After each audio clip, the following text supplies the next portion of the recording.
Hi. Myths at Midnight presents to you Seneca's Letters, Stoic Advice for Modern Life.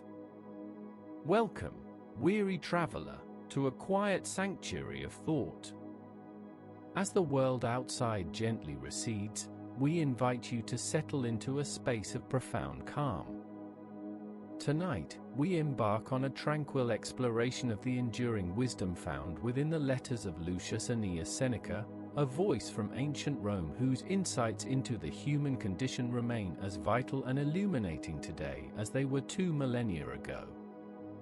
Let his gentle counsel be your guide as you drift into a peaceful and restorative slumber.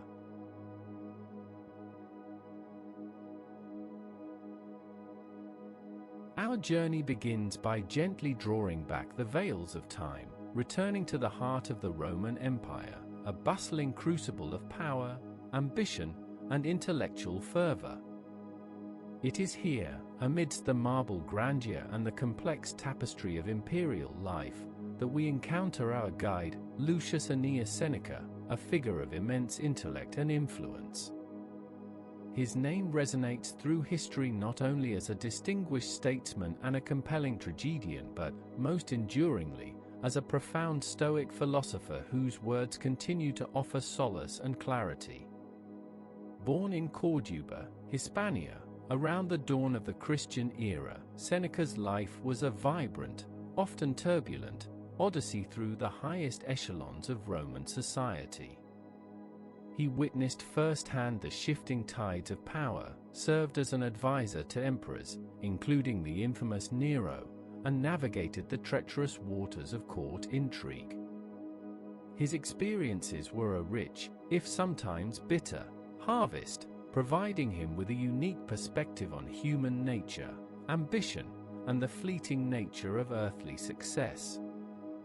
Yet, it is not his political achievements or his dramatic plays, compelling as they are, that primarily concern us tonight. Instead, we turn our attention to his enduring legacy as a philosopher, particularly his collection of moral letters to Lucilius, often simply known as the Epistulae Moralis ad Lucilium. These letters, numbering 124 in total, are not formal philosophical treatises penned for a learned audience. Rather, they are intimate conversations, meditations, and pieces of counsel addressed to his friend Lucilius Jr., a procurator of Sicily. Imagine these letters arriving, rolled and sealed, carried by courier across the vast Roman roads. Each one a private moment of reflection, a gentle nudge towards wisdom, a compassionate guide through life's inevitable trials. Seneca, in these epistles, takes on the role of a mentor, a fellow traveler on the path to virtue, sharing his insights not as abstract theories but as practical wisdom for daily living. He invites Lucilius, and through him, all of us, to look inward, to examine our desires, our fears, and our aspirations, and to cultivate a life aligned with reason and tranquility. Central to Seneca's philosophy, and indeed to our journey tonight, is the school of thought known as Stoicism. Originating in Hellenistic Greece, Stoicism is not a dry, academic exercise, but a vibrant, living philosophy dedicated to helping individuals achieve eudaimonia, a state of flourishing, of living well, characterized by inner peace and virtue. At its heart, Stoicism teaches us to distinguish between what we can control and what lies beyond our power. We have control over our judgments, our desires, our actions, and our reactions. We do not, however, control external events, the weather, the opinions of others, the whims of fortune, or the circumstances of our birth. True freedom, the Stoics argued, lies in accepting this fundamental distinction. For Seneca, and for all Stoics, the supreme good, the ultimate aim of life, is virtue. This is not virtue in a narrow, puritanical sense, but rather a holistic excellence of character, encompassing wisdom, justice, courage, and temperance. These virtues are not merely admirable traits, they are the very skills required to navigate the complexities of existence with grace and resilience. Living virtuously, according to Seneca, is living in harmony with nature, with reason, and with our own highest potential. It is finding our place within the grand design of the cosmos and acting in accordance with universal reason. The beauty of Seneca's approach lies in its accessibility. He does not present grand, impenetrable systems. Instead, he addresses the very human dilemmas that we all face: how to manage our time, how to cope with loss, how to deal with anger, how to find genuine happiness amidst life's inevitable uncertainties. His letters are replete with vivid metaphors, relatable anecdotes, and a deeply compassionate understanding of human foibles. He acknowledges the struggle, the temptation, and the frequent missteps, yet always gently guides us back to the path of reason and inner strength. As we embark on this 2-hour exploration, allow yourself to be enveloped by the calming rhythm of his thoughts. Imagine sitting with Seneca himself, listening to his measured voice, feeling the quiet strength of his conviction. These are not merely ancient texts, they are living dialogues, speaking to the anxieties and aspirations of every age.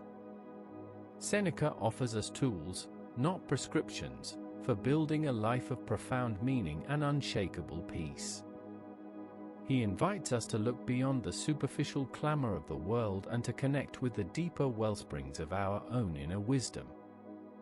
In the coming moments, we will delve into specific themes from his letters: the preciousness of time, the pursuit of tranquility, the nature of anger, the lessons embedded in adversity, and the profound wisdom of accepting our mortality.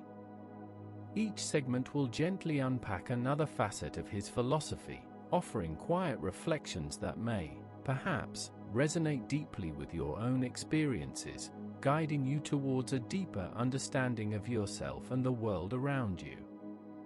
Let us prepare to listen, not just with our ears, but with an open heart, ready to receive the quiet wisdom that Seneca so generously offers. Our journey begins with the gentle unfolding of ancient insights, leading us now towards a contemplation of life's most precious and often squandered resource, time itself.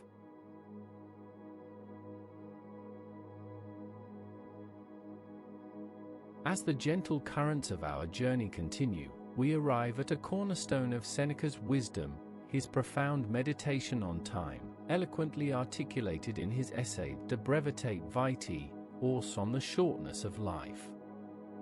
This is not a lamentation, but rather a powerful, yet gentle, call to awareness, a tender admonition to awaken to the true nature of our existence. Seneca begins with an observation that, even 2 millennia later, strikes a chord of immediate recognition within us. He notes that most people complain about the brevity of life. They feel it is too short, too fleeting, slipping through their fingers like fine sand. Yet, Seneca challenges this widespread lament. He argues, with a quiet authority, that life is not inherently short, it is we who make it so.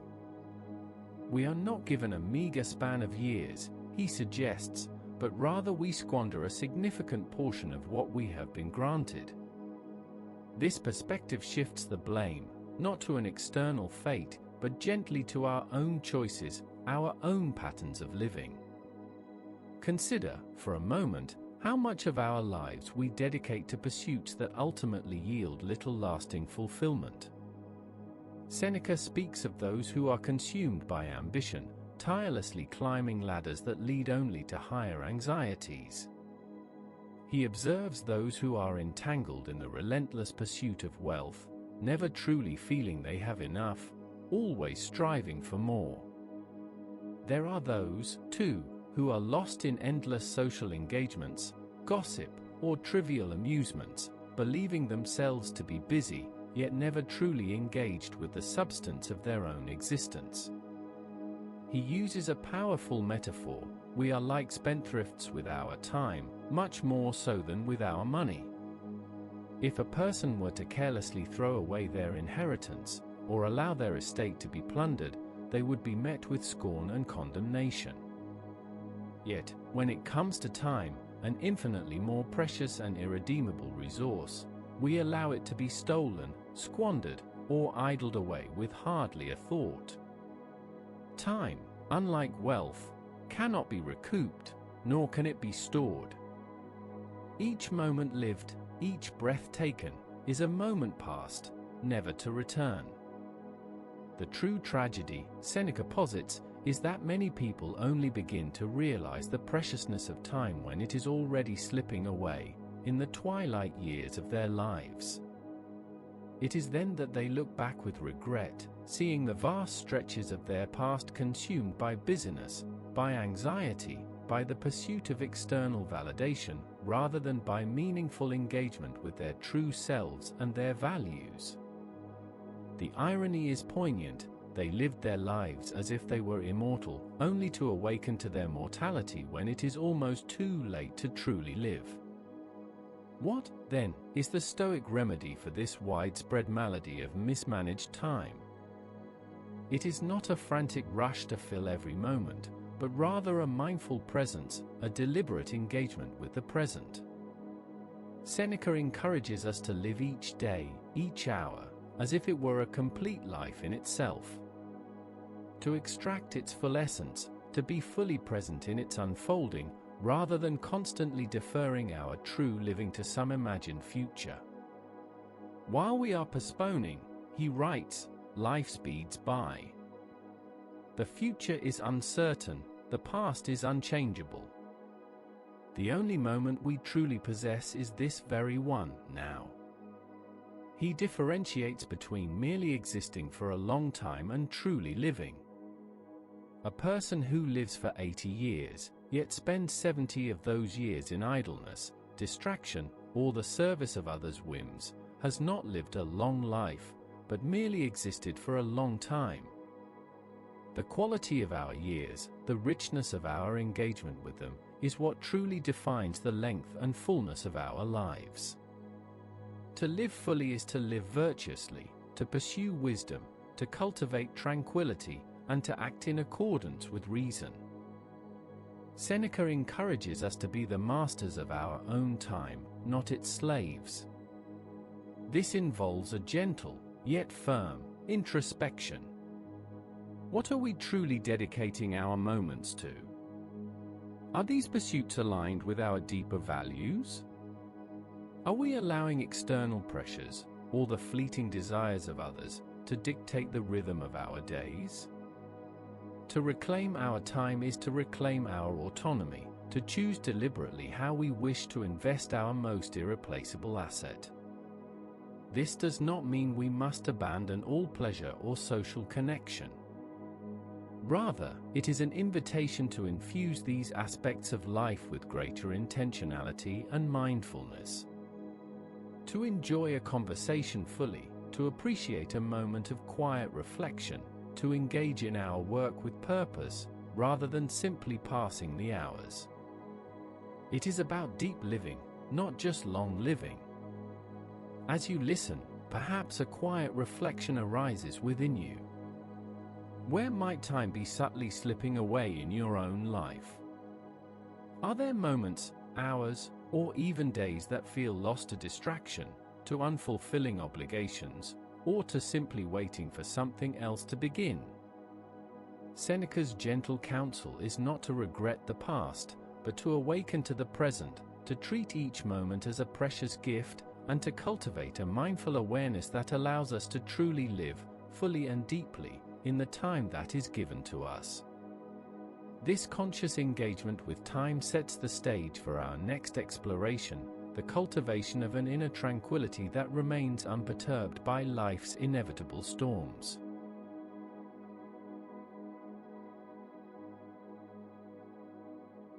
From the profound contemplation of time, we now turn our attention to one of the most sought-after states of human existence, tranquility of mind.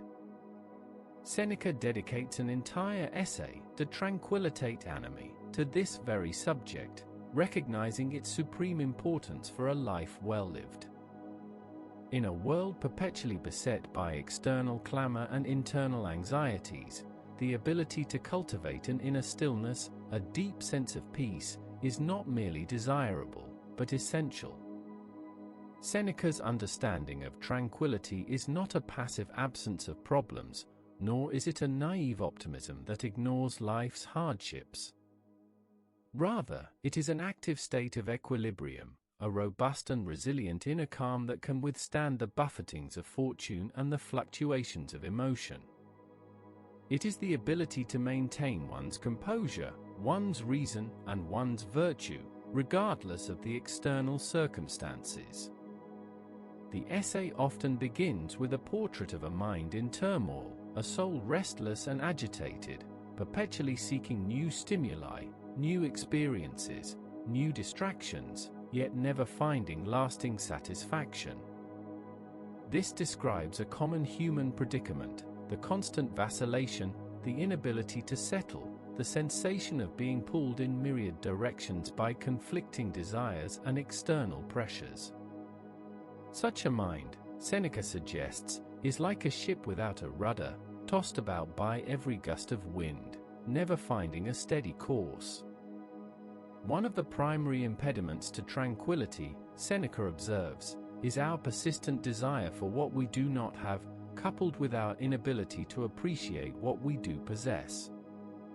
We are often caught in a cycle of longing, always looking ahead to the next acquisition, the next achievement, the next milestone, believing that true happiness or peace resides just beyond our current reach. Yet, when we attain these things, they often fail to deliver the profound satisfaction we anticipated, and the cycle of longing merely resets itself. This perpetual striving, this external orientation, creates an internal restlessness that fundamentally undermines tranquility. So, how does Seneca propose we cultivate this invaluable inner stillness? He offers several gentle yet potent pieces of advice. One of the most significant is the practice of acceptance, not a passive resignation, but an active, reasoned acknowledgement of what is beyond our control. The Stoic distinction, which we touched upon earlier, becomes paramount here. There are things within our power, our thoughts, judgments, desires, actions, and things outside our power, external events, the actions of others, fortune's whims. True tranquility arises when we cease to fight against the latter and instead focus our energy and attention on what we can influence.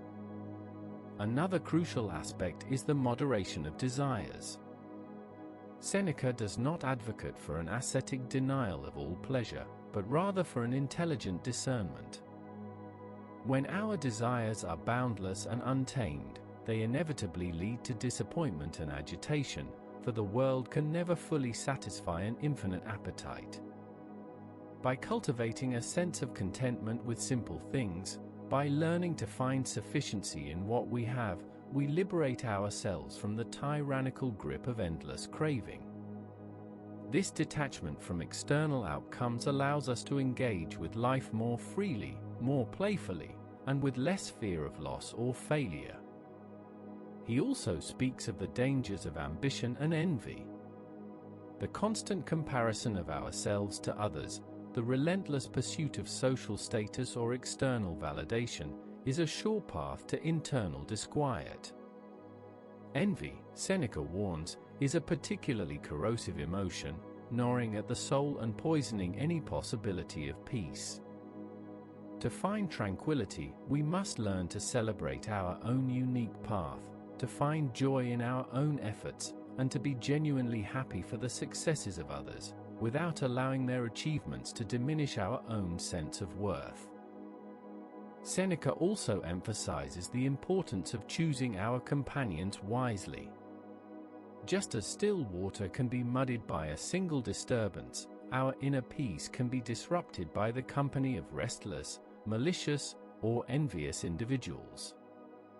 He suggests that we seek out those whose presence elevates us, whose character inspires us, and whose conversation nourishes our minds rather than agitating them. Solitude, too, plays a vital role. Periods of quiet contemplation, free from external demands, allow us to reconnect with our inner selves, to process our thoughts, and to restore our mental equilibrium. Finally, Seneca reminds us that tranquility is not a destination we reach once and for all, but a continuous practice, a gentle cultivation. Life will always present its challenges, its unexpected turns, its moments of discomfort. The goal is not to eliminate these, but to develop the inner resilience, the mental fortitude, to navigate them with grace and equanimity. It is about building a sturdy inner sanctuary that remains intact, even as the storms rage outside. As you relax deeper into this quiet moment, reflect upon the gentle wisdom of seeking sufficiency, of moderating desires, and of accepting what lies beyond your control. Allow the notion of an unshakable inner peace to settle within you, knowing that it is not a gift from fortune, but a treasure cultivated from within. This profound sense of calm, once nurtured, becomes a shield against the tumult of the world, preparing us to approach even the most volatile of human emotions with a measured and wise perspective, the nature of anger itself.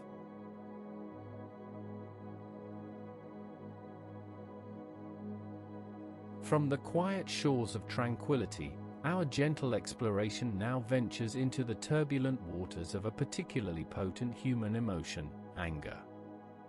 Seneca dedicates a powerful and deeply insightful treatise, De Ira, or On Anger, to this destructive force, describing it vividly as a temporary madness that clouds reason, distorts judgment, and unleashes a torrent of regrettable actions.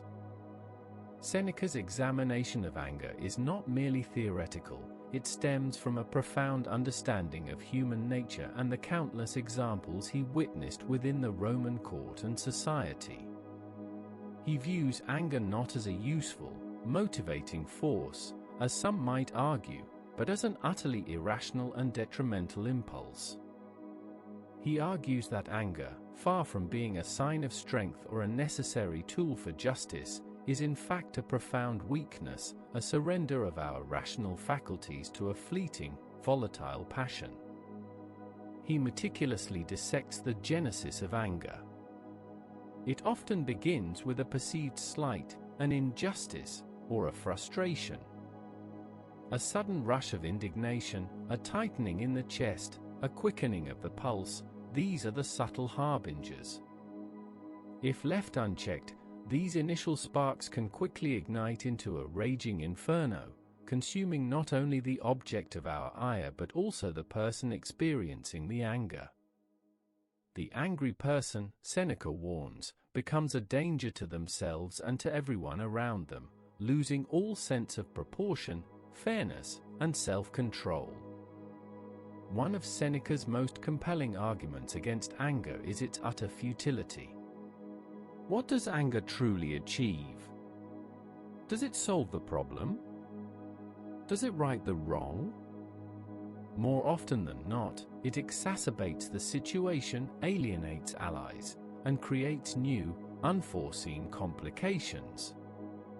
It blinds us to alternative solutions, prevents us from listening, and compels us to act impulsively, leading to words and deeds we will later regret. True correction, he argues, comes from reasoned judgment, from calm deliberation, not from the fiery outburst of rage. So, how does Seneca advise us to conquer this formidable adversary? His counsel is both preventative and curative. The key, he suggests, lies in recognizing the very first stirrings of anger, those subtle physical and emotional cues that precede its full eruption. It is at this nascent stage that we have the greatest power to intervene, to apply the brakes, to redirect our thoughts. One technique he advocates is delay. When you feel anger beginning to rise, simply pause. Take a breath. Allow a moment, an hour, or even a day to pass before you respond. Time, in this context, is a great healer and a powerful ally of reason. The initial heat of the emotion will often dissipate, allowing a more rational, proportionate response to emerge. Delay gives reason a chance to regain its throne. Another crucial strategy is the cultivation of empathy and understanding.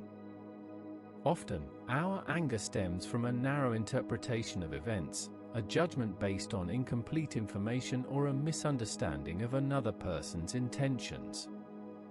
Seneca encourages us to consider alternative explanations for perceived slights. Perhaps the person who offended us was ignorant, unwell, or acting out of their own suffering. A shift in perspective, a broader view of the situation, can often dissolve the anger before it takes root. He also recommends what he calls premeditatio malorum, the premeditation of evils. While this sounds somewhat grim, it is in fact a powerful Stoic practice. It involves calmly contemplating potential misfortunes, including provocations, before they occur. By mentally rehearsing how we might respond to an insult, a setback, or an act of injustice with equanimity and reason, we inoculate ourselves against the shock and emotional upheaval when such events actually happen. We build mental resilience against the unexpected. Seneca reminds us that anger is a choice. We are not automatons, helplessly swept away by our emotions. We possess the faculty of reason, a divine spark within us that allows us to reflect, to choose, and to act with intention. To succumb to anger is to relinquish this most precious human capacity. To master anger is to assert our freedom, our self-control, and our commitment to virtue. As you continue to relax, gently observe any lingering frustrations or irritations that might surface. Acknowledge them without judgment, and then, with Seneca's wisdom as your guide, imagine them gently dissipating, losing their grip. Envision a quiet strength, a reasoned response, replacing the volatile impulse. Let the understanding that calm is always preferable to agitation settle deeply within you. This mastery over our inner states prepares us for life's inevitable challenges, the very adversity that Seneca, in his wisdom, shows us can be a profound source of growth and strength.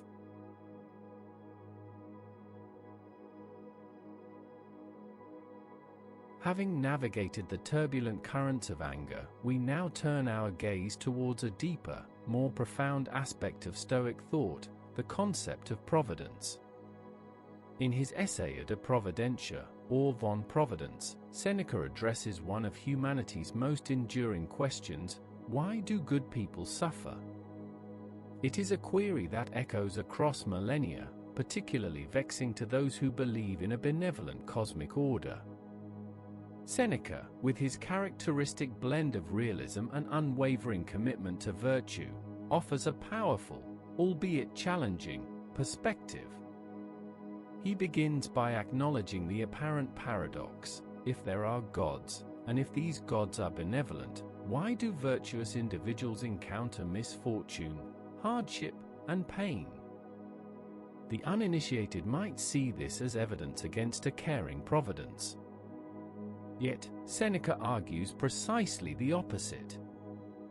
For the Stoic, adversity is not a sign of divine neglect or punishment, but rather an integral part of a benevolent, rational cosmic order. It is, he asserts, a test, a training ground, a forge for the human spirit. Imagine an athlete preparing for a grand competition. Does the trainer make their path easy, smooth, and devoid of obstacles? On the contrary, the trainer imposes rigorous exercise, pushes them to their limits, and sets up formidable challenges. Why? Not to cause suffering for its own sake, but to strengthen the athlete, to hone their skills, to reveal their true potential. So it is, Seneca suggests, with providence and the virtuous person. The gods, or nature, do not send hardships to break the strong, but to make them stronger. They do not test the weak, for there is no glory in overcoming an already faltering spirit. Instead, they present obstacles to those who possess the inherent capacity for virtue, precisely because they know these individuals have the inner fortitude to rise to the occasion. You have been summoned, he writes, for a divine competition. Adversity, then, is not a curse, but a disguised blessing. It is through struggle that our virtues are called forth and refined. Courage cannot exist without danger. Patience cannot be cultivated without delay. Resilience cannot be demonstrated without setbacks. Just as fire purifies gold, so too does hardship purify the soul, burning away superficial attachments and revealing the unshakable core of our character. Seneca encourages us to view challenges not as stumbling blocks, but as opportunities for growth. When faced with difficulty, the Stoic asks, "What virtue is required of me now? Is it patience? Is it perseverance? Is it courage? Is it a deeper understanding of acceptance?" By reframing adversity in this way, we transform it from a source of suffering into a catalyst for self-improvement and the expression of our highest selves. He also reminds us of the inherent resilience of the human spirit. We are capable of enduring far more than we often believe. When comfort and ease are constant, our inner strength can become soft and untested. But when faced with hardship, we discover reserves of power and determination we never knew we possessed. This discovery itself is a profound source of confidence and self-respect. Furthermore, Seneca gently nudges us towards a perspective of detachment. While we cannot control external events, we can absolutely control our response to them. It is not the event itself that causes our suffering, but our judgment about the event. A setback can be viewed as a catastrophe or as an inconvenience, a learning opportunity, or a temporary impediment. The choice of interpretation is ours, and this choice profoundly impacts our experience of the adversity. For Seneca, understanding providence is also entwined with the concept of fate. The Stoics believed in a deterministic universe, where everything unfolds according to a rational, interconnected design. This might sound grim, but for them, it was a source of profound peace. By accepting the grand design, by understanding that certain things are simply fated to occur, we release the futile struggle against the inevitable. Our freedom lies not in changing the course of fate, but in wholeheartedly embracing it, in playing our part virtuously within the unfolding drama of existence. As you listen, allow the notion that life's challenges are not random acts of cruelty, but rather purposeful opportunities for growth, to settle gently in your mind. Envision yourself as a student in the grand school of life, where every obstacle is a lesson, every difficulty a chance to demonstrate your innate strength and wisdom. This acceptance of the role of adversity, this understanding of a benevolent providence, builds an inner fortitude that prepares us to contemplate even life's most final and profound truth, our mortality, and how to live well in its shadow.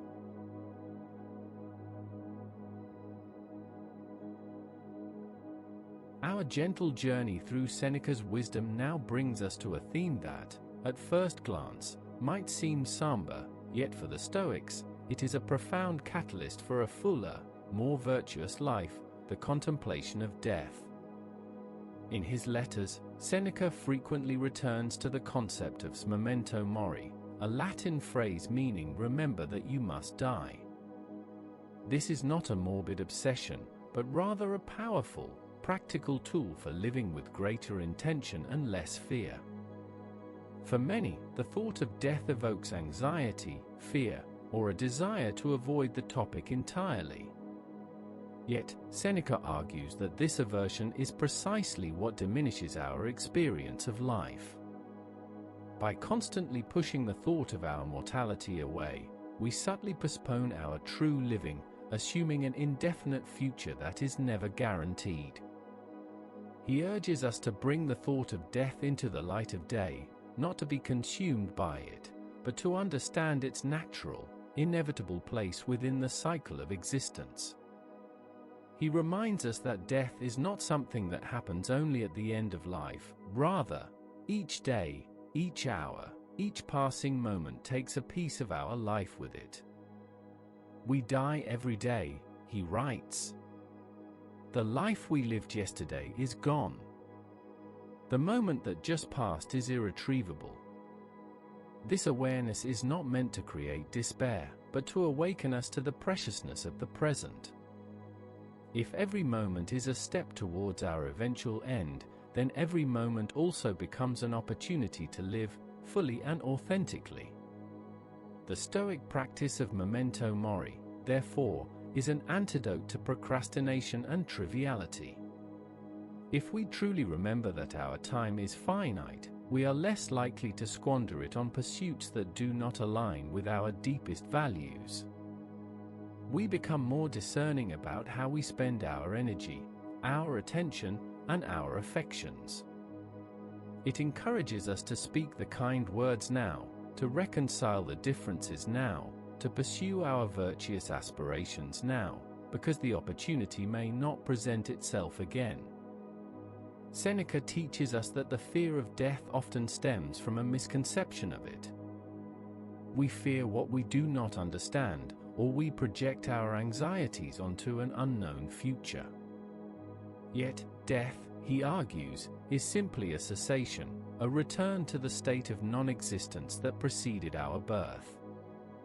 Why should we fear that which we experienced without fear before we came into being? Furthermore, he emphasizes that the quality of life, not its length, is what truly matters. A long life lived without virtue, without purpose, without inner peace, is not truly a long life, but a prolonged existence.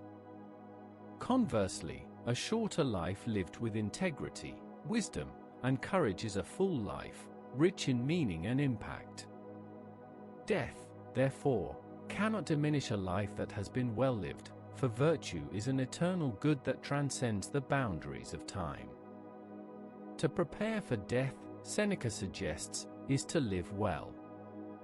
It is to detach ourselves from those external things that are perishable, wealth, status, even our physical bodies, and to cultivate those internal goods that cannot be taken away, our character, our wisdom, our integrity. When our happiness and sense of worth are anchored in virtue, the thought of death loses much of its sting, for what is truly valuable within us remains intact. He also speaks of death as an act of nature, a release, a natural completion. To resist it is to resist the very order of the cosmos. To accept it, with calm and reason, is to align ourselves with the grand design, to play our part gracefully in the unfolding drama of existence. The wise person does not fear death, but understands it as an inevitable aspect of life, much like the changing seasons or the setting sun. As you continue to relax, gently reflect on the quiet strength that comes from accepting our finite nature. Imagine the subtle shift in perspective that occurs when you truly embrace the idea that each moment is precious, a gift to be unwrapped and experienced fully. Let go of the fear of what is inevitable, and instead, cultivate a deep appreciation for the profound privilege of life itself. This acceptance of mortality, paradoxically, liberates us to live more fully, and it also informs how we choose to engage with others, particularly in the realm of friendship, a topic Seneca also profoundly explored.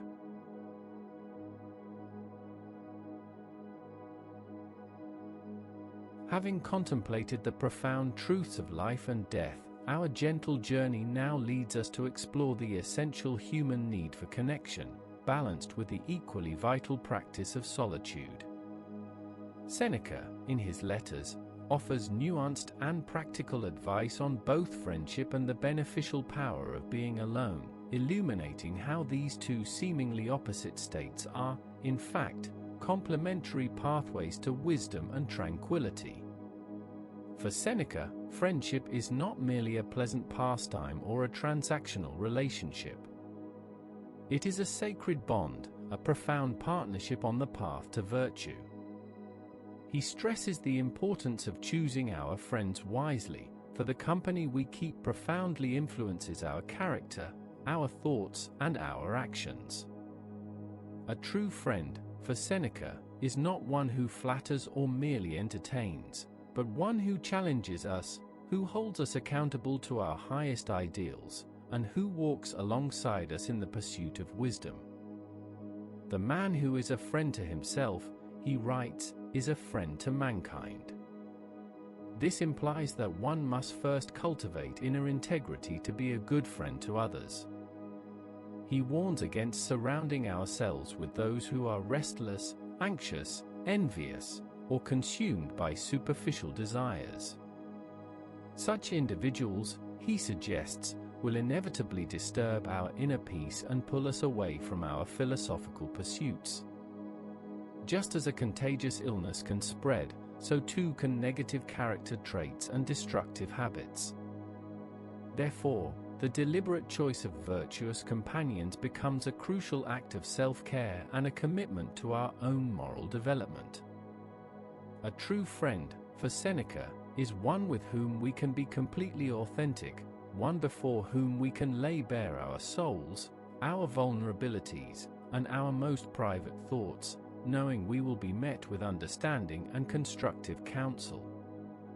Such a friend is a mirror, reflecting our strengths and weaknesses, helping us to see ourselves more clearly. The presence of a wise friend can fortify our resolve, offer comfort in times of distress, and provide a gentle critique when we stray from the path of reason. Yet, Seneca also champions the indispensable value of solitude. He is not advocating for a lonely existence, but rather for deliberate periods of withdrawal from the external world. In an age filled with distractions, just like our own, he understood the necessity of quiet contemplation. Solitude, for Seneca, is not merely an absence of company, it is an active state of self-engagement, a precious opportunity for introspection, study, and the consolidation of our philosophical principles. When we are alone, we have the space to examine our thoughts without interruption, to process our emotions without external influence, and to deepen our understanding of ourselves. It is in solitude that we can truly listen to our inner voice, assess our progress on the path to virtue, and plan our future actions with clarity and purpose. He saw solitude as a training ground for the soul, a place where we can truly become masters of our own minds. However, Seneca cautions against seeking solitude merely to escape company or to indulge in idleness. True solitude is purposeful. It is a time for reading, writing, reflecting, and strengthening our inner fortress. If we retreat into solitude simply to wallow in our anxieties or to passively consume distractions, then we miss its profound benefits. The aim is to emerge from solitude stronger, wiser, and better equipped to engage with the world. Thus, the Stoic ideal is not an either-or choice between friendship and solitude, but a harmonious balance. We need the companionship of virtuous friends to enrich our lives, to share our journey, and to provide support. But we also need the quiet space of solitude to cultivate our inner wisdom, to strengthen our resolve, and to ensure that our internal compass remains true.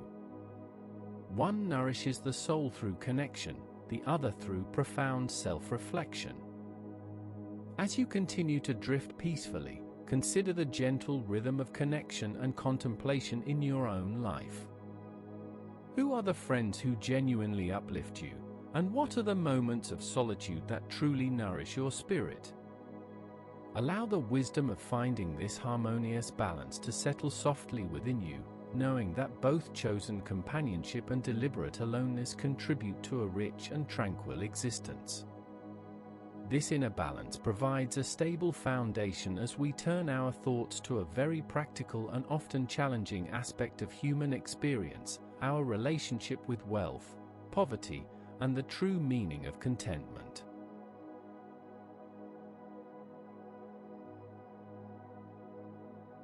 Our tranquil exploration of Seneca's wisdom now brings us to a topic that has captivated and often confounded humanity throughout history: the nature of wealth and poverty, and their true relationship to contentment.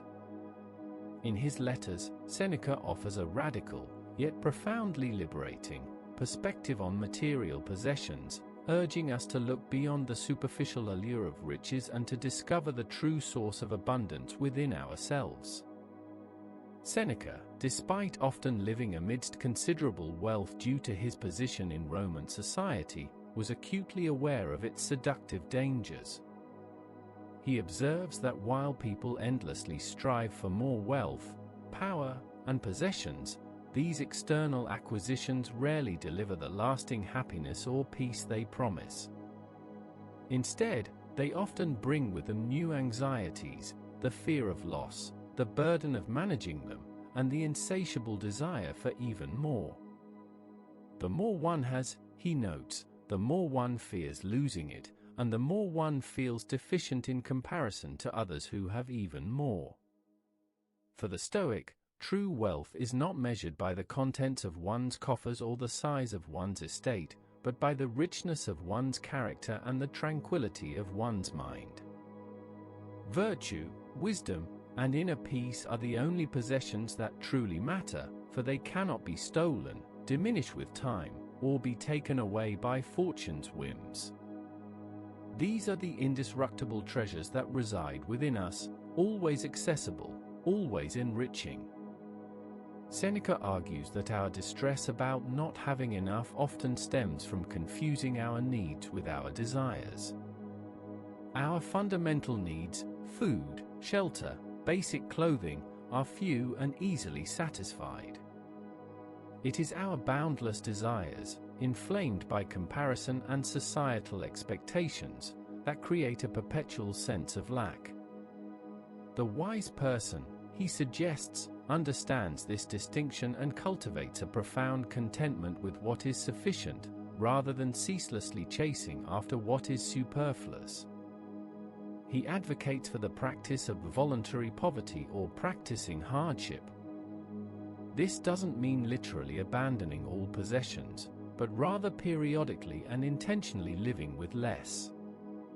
It might involve eating simple meals, wearing plain clothes, or sleeping on a hard bed for a few days. The purpose of this practice is twofold. Firstly, to realize that we can indeed cope with less, that our true happiness is not dependent on material comforts. This knowledge profoundly diminishes the fear of future loss or misfortune. Secondly, it helps us appreciate what we usually take for granted, fostering a deeper sense of gratitude for the abundance we already possess. By engaging in voluntary poverty, we free ourselves from the tyranny of external things. We learn that discomfort is not suffering, and that genuine joy can be found in simplicity. This detachment from material possessions is a cornerstone of Stoic freedom, allowing us to greet both wealth and poverty with equanimity, understanding that neither can truly diminish or enhance our inner virtue. Seneca does not condemn wealth itself. He acknowledges that wealth can be a tool for good, allowing one to practice generosity and to alleviate suffering. However, he insists that we must always be the masters of our wealth, not its slaves. If wealth brings anxiety, arrogance, or a deviation from virtue, then it has become a burden, not a blessing. The wise person can possess wealth without being possessed by it, holding it loosely, ready to let it go if fortune demands. Ultimately, contentment is an inner state, cultivated by a mind that understands what truly matters. It is a decision to find sufficiency in the present moment, to appreciate the simple gifts of life, and to anchor our happiness in our own character and rational choices. It is the realization that true riches are found not in what we acquire, but in how we live, how we think, and how we relate to the world around us. As you continue to settle deeper into quiet repose, gently reflect on Seneca's liberating message. Imagine a lightness, a freedom that comes from detaching your sense of self-worth and happiness from external possessions. Embrace the quiet wisdom that contentment is an internal harvest, cultivated by mindfulness and a clear understanding of your true needs. Allow this sense of profound sufficiency to wash over you, preparing your mind for the final, calming embrace of Seneca's timeless insights as we gently conclude our philosophical journey.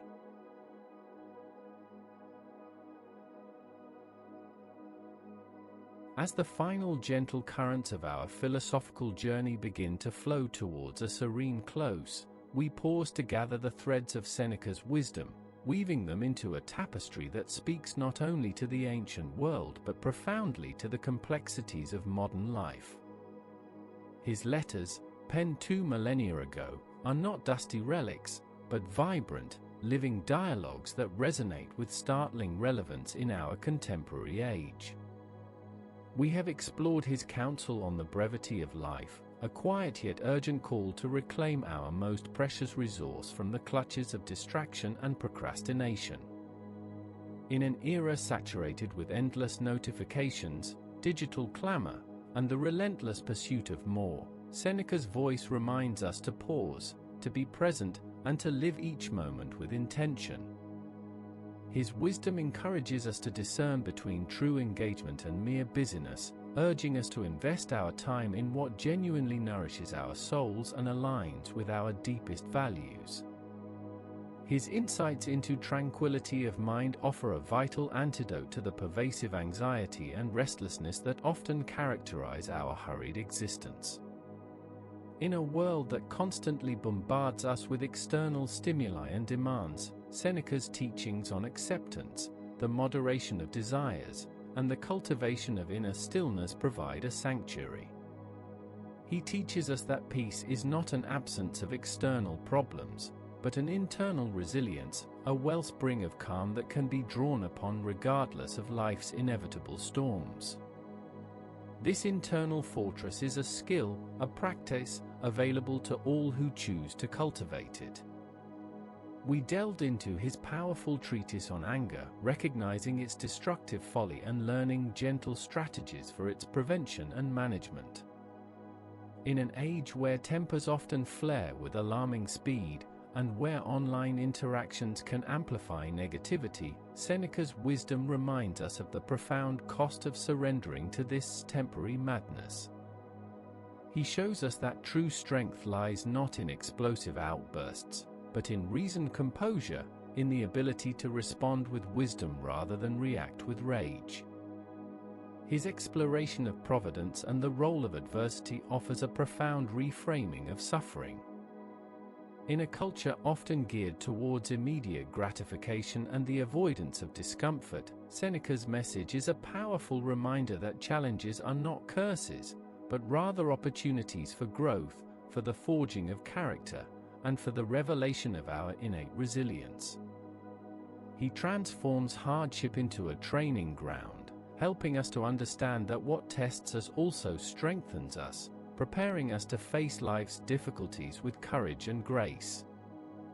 In contemplating living well and death, Seneca invited us to embrace our mortality not with fear, but as a profound catalyst for a fuller, more intentional life. In a society that often avoids or sanitizes death, his wisdom is a gentle nudge to live each day as if it were a complete life, to shed the illusion of endless time, and to dedicate ourselves to virtue and meaningful engagement now. This acceptance, paradoxically, liberates us from anxiety and allows us to savor the precious gift of existence. And finally, in his nuanced discussions of friendship and solitude, wealth, poverty, and contentment, Seneca provided a timeless guide to navigating our relationships with others and with the material world.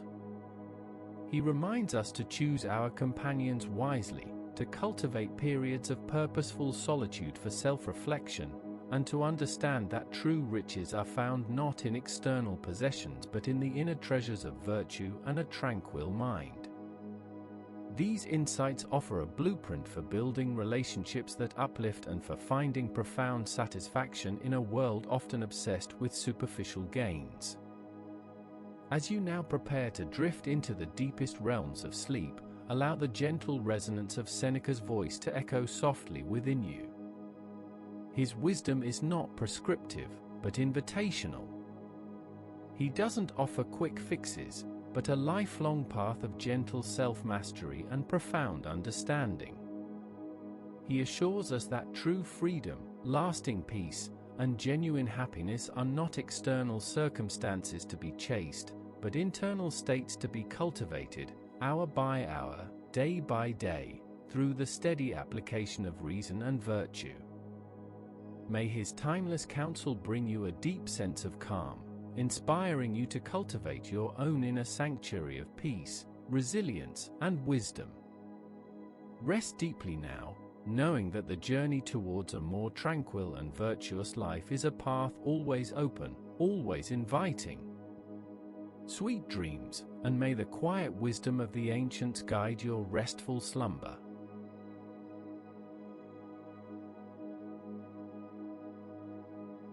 As our extended journey through the profound wisdom of Seneca's letters draws to its soft, lingering close, let us allow the essence of his teachings to settle gently within our minds, like fine dust settling after a long day's activity.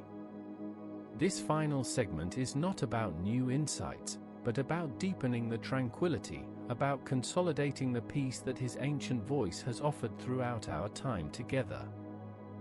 We have touched upon truths that resonate across epochs, truths that speak to the unchanging core of the human spirit, offering solace and guidance in equal measure. Consider, once more, the foundational understanding that lies at the heart of Stoicism, the distinction between what is within our control and what is not. As you prepare for the deepest parts of your sleep, gently release any lingering thoughts, any small anxieties, or any concerns about the external world that might still cling to your awareness. These are often things beyond your immediate control. Allow them to simply be, acknowledging them without judgment, and then softly let them drift away. Tonight, your focus is entirely on the quiet sanctuary of your own being, the only realm over which you truly possess dominion. Seneca encouraged us to cultivate an inner fortress, a resilient core of self-control and reason that remains unperturbed by the shifting tides of fortune.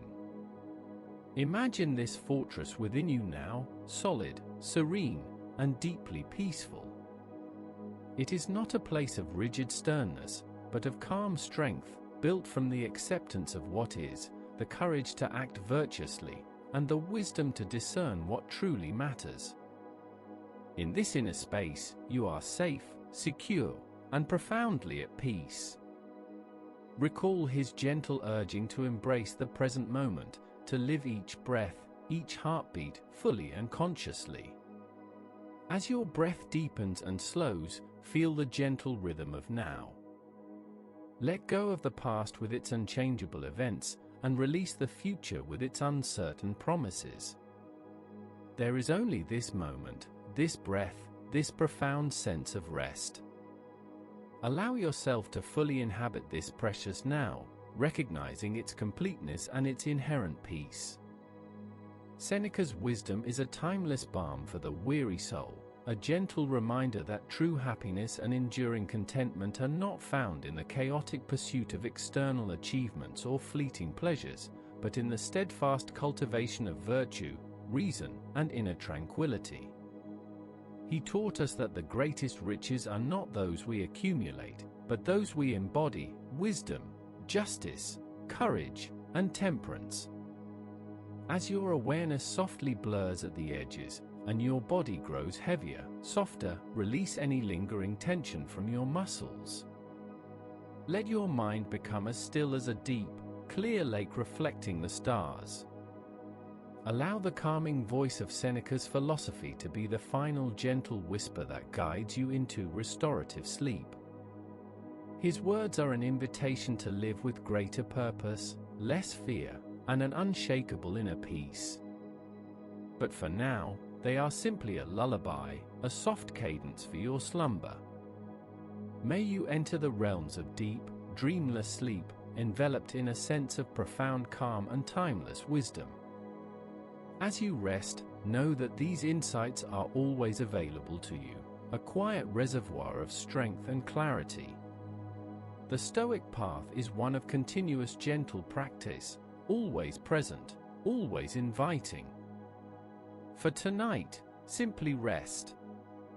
Let the ancient wisdom of Seneca lull you into a rejuvenating stillness. All is well. All is calm. Sleep now, deeply and peacefully. Good night.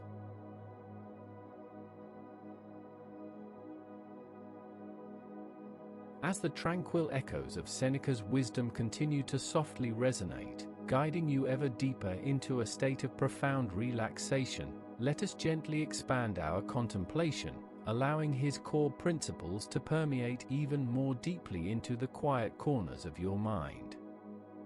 This extended reflection is designed to deepen your calm, allowing the themes we've explored to become a soothing undercurrent to your journey towards restorative sleep. Consider the Stoic emphasis on what Seneca termed premeditatio malorum, the premeditation of evils. Far from being a gloomy exercise, this practice is a powerful tool for cultivating psychological resilience. Imagine, as you drift, calmly accepting the possibility that challenges may arise. Not dwelling on them with anxiety, but simply acknowledging that life, in its very nature, includes setbacks, disappointments, and change. By mentally rehearsing how you might meet such eventualities with equanimity and reason, you disarm their power to shock and destabilize you. You build an inner armor, not of hardened indifference, but of wise preparedness. This gentle pre-thinking allows you to face the future, whatever it may hold, with a quiet confidence, knowing that your inner strength is a constant resource. Reflect, too, on the Stoic ideal of living in harmony with nature. For Seneca, this meant aligning oneself with universal reason, with the natural order of the cosmos. It implies an acceptance of cycles, of growth and decay, of joy and sorrow, of life and death. As you feel the natural rhythm of your own breath, the steady beat of your heart, recognize your place within this grand, interconnected design. There is no need to fight against the flow of existence, but rather to find your own harmonious current within it. This surrender to the natural order brings a profound sense of peace, a feeling of belonging, a quiet understanding that all is as it should be. Seneca often spoke of the importance of self-sufficiency, not in a reclusive sense, but in cultivating an internal wellspring of happiness that is independent of external circumstances. As you relax further, let go of any reliance on external validation, any subtle desire for things outside of yourself to complete you. Recognize that within you lies everything you truly need for contentment. Your capacity for reason, your ability to choose virtue, your inherent dignity, these are the true sources of your worth and your happiness. They are inexhaustible, always present, and entirely within your control. This inner abundance creates a deep sense of security and ease. Allow your thoughts to gently drift over the concept of apatheia, not apathy in the modern sense of uncaring, but freedom from disturbance. It is a state where your emotions are not extinguished, but wisely managed, where your passions do not control you, but are guided by reason. Imagine your mind as a calm, clear pool. External events may create ripples on the surface, but they do not disturb the profound stillness of the depths. This internal serenity is your natural state, and with each slow, deliberate breath, you return to it. Consider the power of gentle self-correction. Seneca was keenly aware of human imperfection, of our tendency to stumble and stray. His letters are not sermons, but compassionate guidance. He encourages us to be diligent students of ourselves, observing our thoughts and actions without harsh judgment, and gently steering ourselves back towards the path of virtue whenever we veer off course. There is no need for self-reproach, only for continuous, gentle learning and growth. This acceptance of our humanity, coupled with a commitment to improvement, fosters a sense of inner peace and self-acceptance. As you continue your descent into profound slumber, let these final reflections be a soothing presence. The wisdom of Seneca, born from a distant past, offers a timeless blueprint for navigating the human experience with grace, resilience, and an unshakable calm. It is a philosophy that empowers us to be the masters of our inner world, regardless of the outer one. Feel your body become incredibly heavy, sinking deeper into the surface beneath you. Your eyelids are now so wonderfully heavy, gently sealed against the light. Your breath is soft, slow, and deep, a gentle rhythm accompanying you into the quiet realms of unconsciousness. All external sounds fade into a distant hum, losing their meaning. Your mind is quiet, serene, completely at peace. You are safe, you are secure, you are profoundly relaxed. Allow yourself to be fully enveloped by this deep, restorative stillness. Drift now into the deepest, most peaceful sleep. Good night, and sweet dreams.